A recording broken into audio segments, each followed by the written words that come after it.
미국 정보당국이 미확인 항공현상 UAP로 명명하고 국가안보에 위험을 끼칠 수 있다고 인정한 외계인의 존재는 더 이상 허무맹랑한 영화 속 소재가 아닌데요. 미국에는 외계인을 우려하는 사람들이 너도나도 가입한 보험이 있습니다. 일명 외계인 보험이라고 불리는 이 종신보험의 한 달 보험료는 하나로 2만 원이 조금 넘고요. 외계인에게 공습을 당하거나 납치를 당할 경우 최고 1,000만 달러, 하나로 100억 원이 넘는 보상금을 수령할 수 있습니다. 외계인을 봤다고 주장했다가 주변 사람들에게 웃음거리로 전락하거나 정신과 치료를 받게 될 경우에도 보상금이 일부 지급될 수 있는데요. 할리우드의 유명 연예인이나 하버드 대학의 유명 교수를 포함해서 보험 가입자 수는 수만 명에 달합니다. 그렇다면 무려 1987년부터 사기 냄새가 솔솔 풍기는 이 보험으로 돈을 벌고 있는 사람은 과연 누굴까요? 플로리다에서 UFO 보험회사를 운영하는 세인트 로렌스라는 남성은 초자연적인 우주현상을 다룬 한 소설을 읽고 이 보험을 출시합니다. 그런데 이 보험 자세히 뜯어보면 이상한 점이 한두 가지가 아닙니다. 일단 보험금을 청구하기 위해 갖춰야 하는 필수 서류에는 보험 가입자를 납치한 외계인의 유형, 외계인의 출신지, 외계인이 타고 온 UFO의 등록번호, 그리고 사람을 UFO에 태웠다는 것을 입증하는 외계인의 서명까지 있어야 하죠. 이렇게 애써 필수 서류를 갖춰낸다 해도 보험금을 수령하는 일은 쉽지 않습니다. 보상금 1,000만 달러가 연간 1달러씩 1,000만 년에 걸쳐서 지급되거든요. 코로나19 팬데믹 이후 UFO 목격 사례가 급증했다는 사실 알고 계신가요? 미국의 한 비영리 단체가 팬데믹이 한창이던 2020년 한 해 동안 접수된 UFO의 목격 신고가 전년 대비 51% 증가했다고 밝혔습니다. 2020년 1월부터 9월까지 이 단체에 접수된 신고 건수만 5천 건 이상이고요. 이 중 20%는 팬데믹이 시작된 지 한 달 정도 지난 뒤 미국과 유럽의 코로나19 위기가 정점에 달했던 시기에 몰려 있었습니다. 코로나19 팬데믹 이후에 갑작스럽게 목격설이 증가한 이유는 밝혀지지 않았습니다. 코로나19 대유행과 UFO의 공통점, 바로 현재 기술로는 설명하기 어렵다는 점인데요. 그래서 미국 국가정보국은 첩보전과는 큰 연관성이 없어 보이는 전염병학자 등을 영입하는 데 열을 올리고 있죠.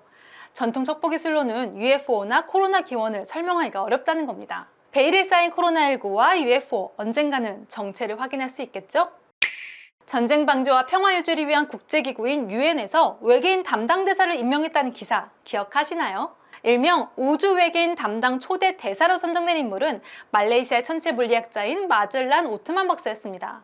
당시 영국과 미국의 유력 언론들은 오트만 박사가 유엔 최초의 외계인 담당 대사로서 외계인이 UFO를 타고 지구를 방문했을 때 지구 대표로서 외계인을 맞이하는 역할을 하게 될 것이라고 전했고요. 이 내용은 한국의 다수 언론도 곧바로 보도했습니다. 현재까지도 포털에서 검색하면 관련 내용이 그대로 남아있고요. 결론부터 말씀드리면 여러분은 낚이셨습니다.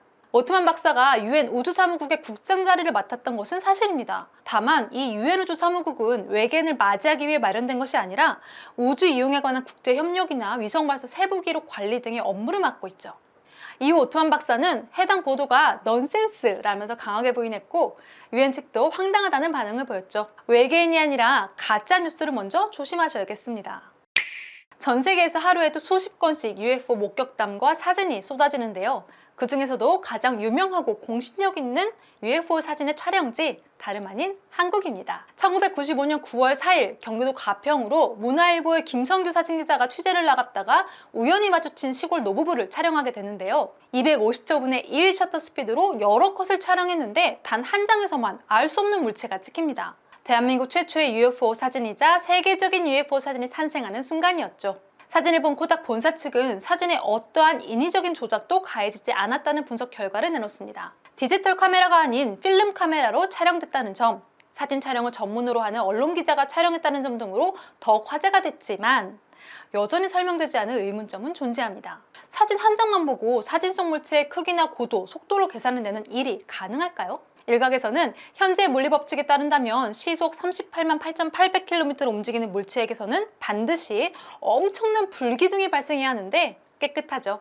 결론을 종합하면 가평 UFO 사진은 조작되지 않은 사진이라는 점은 맞지만 조작된 것이 아니라는 말이 사진 속 물체가 UFO라는 것을 증명해주지는 못합니다. 그런데 UFO가 아니라는 것도 입증하지 못하죠. 우리는 아직 UFO의 진짜 정체를 모르니까요.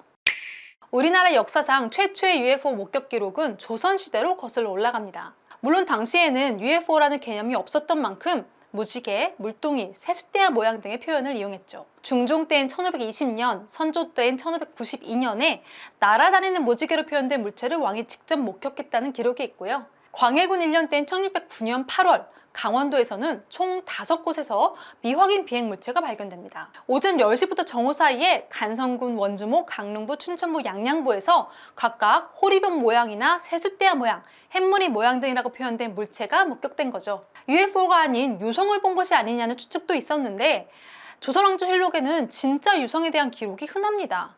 관측 기술도 상당히 발달돼 있었고요. 무엇보다도 유성은 위에서 아래로 떨어지지만 당시 강원도에서 목격된 것들은 아래에서 위로 올라갔다는 기록이 있습니다. 수백 년 후에는 드라마 별에서 온 그대의 모티브가 되기도 했고요. 600년 전 조선시대 당시 기록된 UFO가 사실이라면 외계인은 언제부터 우리를 지켜보고 있었던 건지 궁금하네요.